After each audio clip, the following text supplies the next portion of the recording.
Hi guys! Welcome sa Engineered Math Channel. Sa video na to ay tuturo ko sa inyo ang determinant of matrices.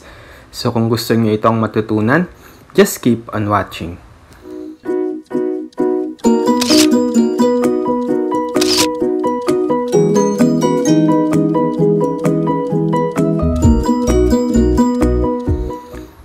Okay, so far ay naturo ko na sa inyo ang introduction about concepts of matrices as well as operations on matrices, which is addition, subtraction, and multiplication. Ngayon, ay tuturo ko naman sa inyo yung another important concept of matrices, which is determinant. So, ginagamit yung determinant, most importantly kapag nagsasolve tayo ng systems of linear equations. Like sa Cramer's rule, which ituturo ko sa inyo sa next video. Okay? So, definition. Let A be a square matrix of order n as shown below. A is equal to A11, A12, A13, A1n, A21, A22, A23, A2n, A31, A32, A33, A3n, until AN1, AN2, AN3, ANN. So, dapat yung matrix A natin ay square matrix. Meaning, same yung dimension nung number nung row sa number nung column. So, pag pareho yung number of row and column, tinatawag natin yon, let's say n, tinatawag na lang natin yung square matrix na order n. Okay, tulad nito. Hence, the determinant of matrix A denoted by absolute value A, so ito yung notation for determinant, or that A is the algebraic sum of all the different sign products which can be formed from the elements of A. That is, determinant of A is equal to summation of epsilon g sub 1, g sub 2, g sub 3, until g sub n, a sub 1, g sub 1, a sub 2, g sub 2, a sub 3, g sub 3, a sub n, jn. Okay, so where the summation extend over I is equal to n factorial permutations g sub 1, g sub 2, g sub 3, g sub n of the integers 1, 2, 3, n. The sign product is positive for even numbers of inversions and negative for odd number of inversions. Okay, so medyo complicated lang yung definition dito, pero ituturo ko na lang sa inyo yung step-by-step process kung paano hanapin yung determinant ng matrices. So, basically, meron tayong iba't ibang methods for finding determinants. So, the first one is the basket weave method, which is a shortcut at applicable lang sa 3x3 matrix. So, dito tayo magfo-focus. Ang isasolve lang natin ay hanggang 3x3 matrix. Pag 4x4, dito na papasok yung iba't iba pang method. Like yung number 2, cofactor expansion method. 3, pivotal element method. 4, Laplace development method. At 5, diagonal method. So, siguro sa next videos ko na lang i-discuss itong remaining method. Pero ito muna tayo sa basket weave method, which is yung pinakamadaling method. Okay? So, para ma-illustrate yung pagkuha ng determinant ng matrices, ay mag-solve tayo ng examples. So, find the determinant of the following matrices. So, for A, we have the matrix A with entries 1, 2, 3, 4. So, dapat square matrix siya, which is true kasi ito ay 2x2 matrix. So, kapag 2x2 matrix, madali lang hanapin yung determinant niya. So, let's denote the determinant of A, that A, or absolute value A as, pwede natin i-enclose sa absolute value notation yung mga element niya. So, 1, 2, 3, 4. So, ang gagawin natin, itong diagonal na to, multiply. So, 1 times 4 minus itong diagonal na to, multiply. 3 times 2. So, we have 4 minus 6 is equal to negative 2. So, ganun lang kadali. Okay? Then, dun din sa B, ganun din. So, B is negative 1, 4, 5, 3. So, para hanapin yung determinant B, we have absolute value of B, absolute value of negative 1, 4, 5, 3. So, multiply natin yung diagonal na to, negative 1 times 3, minus, multiply natin yung diagonal na to, 5 times 4. So, we have negative 1 times 3 is negative 3, minus 5 times 4 is 20. So, we have negative 3 minus 20 is negative 23. Okay? So, punta tayo sa mode 6 for matrix and then pili tayo ng matrix para ma-input natin yung entry. So, let's say matrix A. So, press 1. And then, di ba 2 by 2 yung matrix A natin? So, press 5. Then, input natin yung entries na 1, 2, 3, 4. Okay? Then, press AC. So, naka-save na doon sa matrix A yung entries natin. Then, shift 4. Tapos, data. Kasi input naman natin yung matrix B. So, press 2 for matrix B. Then, 2 by 2 pa rin siya. So, press 5. Then, input natin yung entries ng matrix B na negative 1, 4, 5, 3. Okay? Then, AC. Then, hanapin na natin yung determinant. So, dun muna tayo sa A. So, shift 4. Then, press 7 for that. And then, i-input natin dito sa parenthesis yung matrix na hanapan natin ng determinant, which is yung A. So, shift 4 ulit. Then, piliin nyo yung matrix A na 3. Then, close parenthesis. Then, press equal. So, the answer is negative 2. So, tama. And then, dun din sa matrix B, shift 4. This time, input natin ay matrix B. So, 4.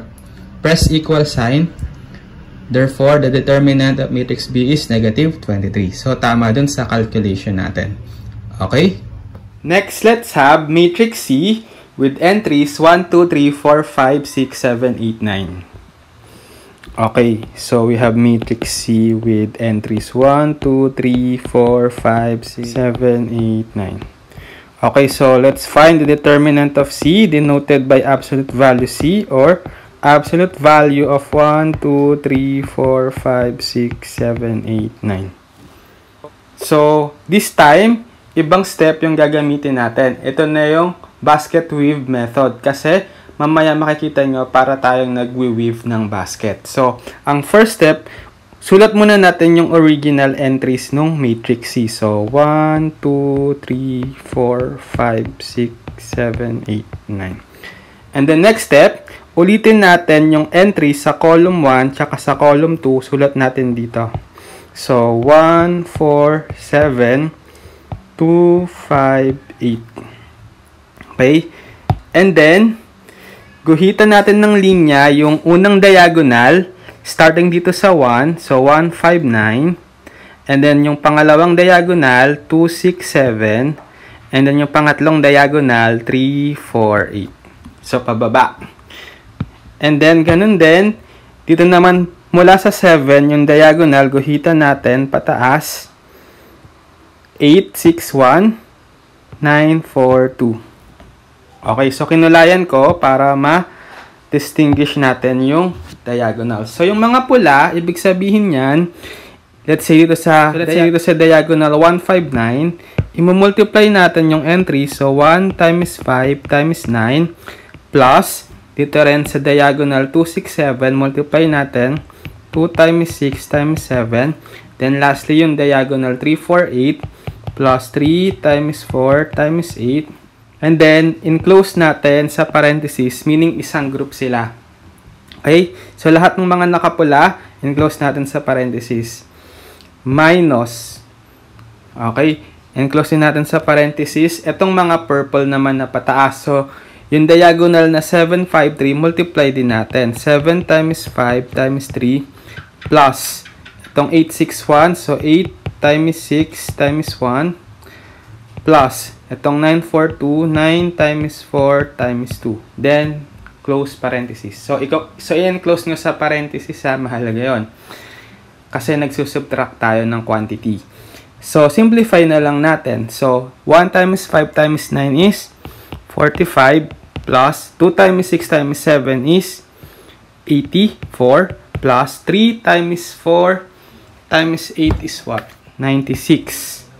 Okay, and close sa parenthesis, minus, itong 7 times 5 times 3 is 105, plus 8 times 6 times 1 is 48, plus 9 times 4 times 2 is 72.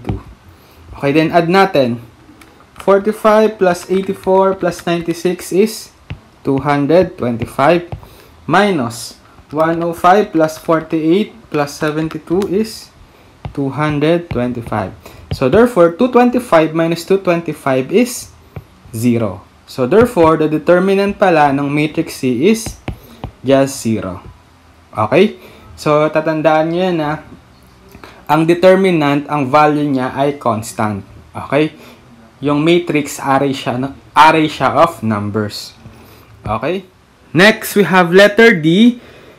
Matrix D with entries negative 1, 0, 5, 7, 8, 3, negative 5, 2, 4. So, copy ko lang itong matrix D. So, 3 by 3 pa rin siya. So, ganun pa rin gagamitin natin, basket weave. So, determinant of D is equal to absolute value of D, absolute value of negative 1, 0, 5, 7, 8, 3, negative 5, 2, 4. So, sulat uli natin yung original entries na negative 1, 0, 5, 7, 8, 3, negative 5, 2, 4. Then, copy natin yung first column tsaka second column dito. So, negative 1, 7, negative 5, 0, 8, 2. Okay? Then, markahan natin yung diagonals na to, pababa. And then, itong diagonals na to, pataas. Okay. Then, tsaka natin i-perform yung operation. So, sa pula, negative 1 times 8 times 4 plus 0 times 3 times negative 5 plus 5 times 7 times 2. One quantity and close sa parenthesis. Minus yung mga purple naman. Multiply and add. So, negative 5 times 8 times 5 plus 2 times 3 times negative 1 plus 4 times 7 times 0. Then, don't forget to enclose it in parenthesis. Okay, so simplify na lang natin. Negative 1 times 8 times 4 is negative 32 plus 0 times 3 times 5 is 0 plus 5 times 7 times 2 is 70. Close sa parenthesis minus negative 5 times 8 times 5 is negative 200 plus 2 times 3 times negative 1 is negative 6 plus 4 times 7 times 0 is 0. So simplify. Negative 32 plus 0 plus 70 is 38 minus negative 200 plus negative 6 plus 0 is negative 206. So we have 38 minus negative 206 is 244. So therefore, the determinant of matrix D is 244. Okay? Okay, so same step pa rin. Punta tayo sa mode 6 for matrix. Then, input natin, let's say, matrix A for the example. So, 1. And then, 3 by 3 na tayo. So, press natin 1. And then, input natin yung entries. So, diba yung entries natin dun sa example C is 1, 2, 3, 4, 5, 6, 7, 8, 9. Okay? And then AC. So, shift 4 or left for matrix. Para naman dun sa letter D, input natin yung data. So, press 2. Then, let's say matrix B. So, 2. And then, 3 by 3 uli yun. So, press 1. So, input natin yung entries dun sa matrix sa letter D. Yung negative 1, 0, 5, 7, 8, 3, negative 5, 2, 4. So, we have negative 1, 0, 5, 7, 8, 3, negative 5, 2, 4. Okay? Then, AC. Then, hanapin na natin yung determinants nung matrix A at B. So, sa C muna tayo yung matrix A na in-input natin. So, shift 4, 7 for that, and then shift 4 ulit para mahanap natin yung determinant ng matrix A. So 3. Then equal, so 0. So tama. Then dun naman sa letter D, so palitan lang natin tong matrix A ng matrix B. Shift 4 ulit for matrix B. So press 4. Equal, so 244, which is tama. Okay? Next, we have find the determinant of matrix E given the entries 1 plus I, 2 minus I, 3, and I, where I is an imaginary number. Okay, so 2 by 2 matrix, so madali lang. Which is, nag-i-include ng imaginary number. So, determinant of E, absolute value E, equals absolute value ng entries na 1 plus I, 2 minus I, 3, and then I. So, first step, itong diagonal na to, multiply. So, 1 plus I times I minus itong diagonal na to. So, 3 times 2 minus I. So, we have distribute I plus I squared minus 3 times 2. Distribute is 6. 3 times negative I is negative 3I tapos may negative pa. Distribute ko na rin. So, positive 3I. Okay?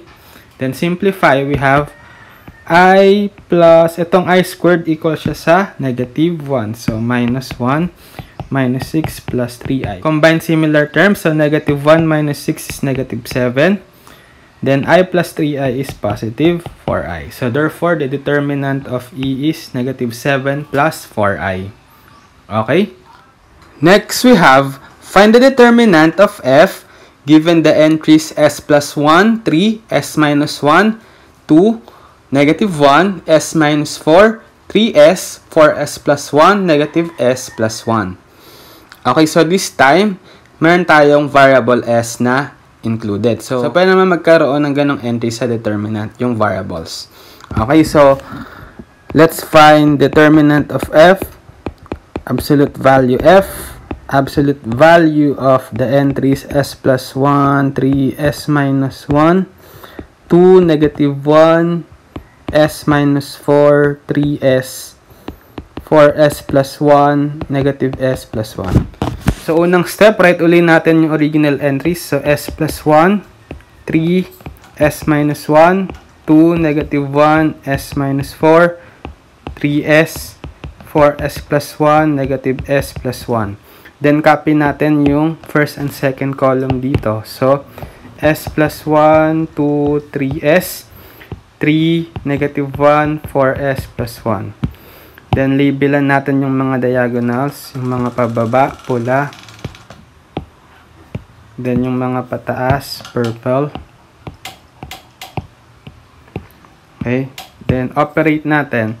So, yung mga diagonal muna na pula. So, S plus 1 times negative 1 times negative S plus 1 plus 3 S minus 4 3S. So 3 times S minus 4 times 3S plus itong S minus 1 2 4S plus 1. So S minus 1 times 2 times 4S plus 1 close sa parenthesis minus ito namang mga purple lines sa mataas. So 3S times negative 1 times S minus 1 plus ito 4S plus 1 times S minus 4 times S plus 1 and then lastly itong negative S plus 1 times 2 times 3. Okay? So simplify. So S plus 1 times negative 1. So, parang negative S minus 1 na, multiplied by negative S plus 1. So, parang difference of 2 squares. So parang negative S squared minus 1 or simply S squared minus 1. To 3 times S minus 4 times 3S. So, parang 9S multiplied by sa S minus 4. So, plus 9S squared minus 36S plus ito s minus 1 times 2 times 4s plus 1. So, parang 2s minus 2 na.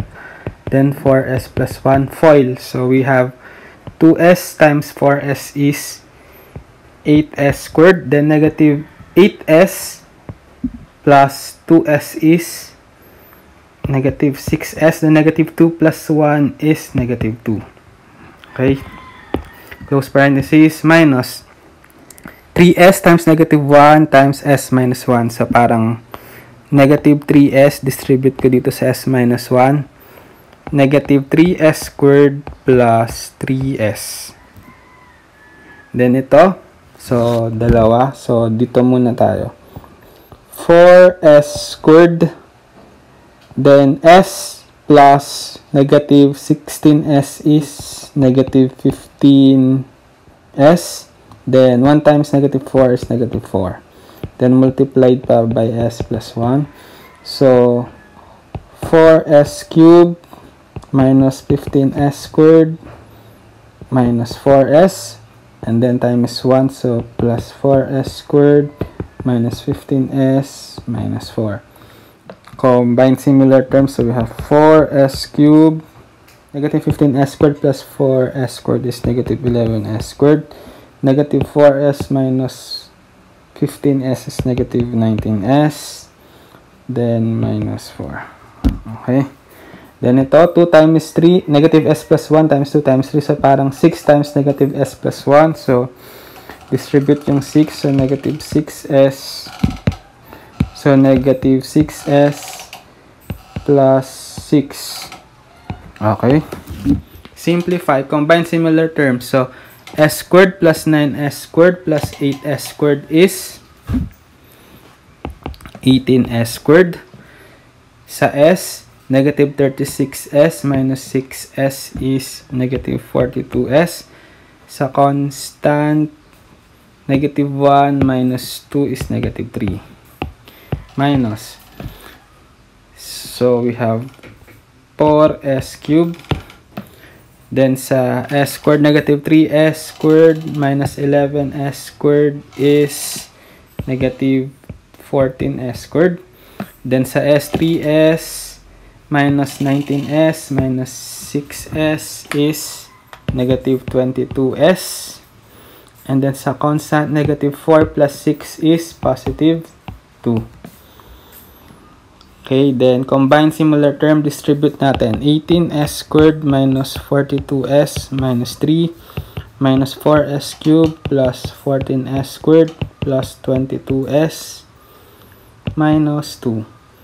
So, we have negative 4s cubed. Then, yung s squared, 18s squared plus 14s squared is plus 32s squared. Sa s, negative 42s plus 22s. Negative 20s. Then sa constant, negative 3 minus 2 is negative 5. So therefore, this is the determinant. Negative 4s cubed plus 32s squared minus 20s minus 5. Okay. Next, we have if the determinant of 2, negative 1, 1, 1, x3, 3, negative 1, 2 is equal to 2, then find the value of x. Okay, so this time, given tayo ng value ng determinant na 2, tapos may unknown element doon sa matrix natin. So, yun yung hanapin natin. So, apply pa rin natin yung basket weave method. So, copy natin tong original entry, 2, negative 1, 1, 1, x3, 3, negative 1, 2.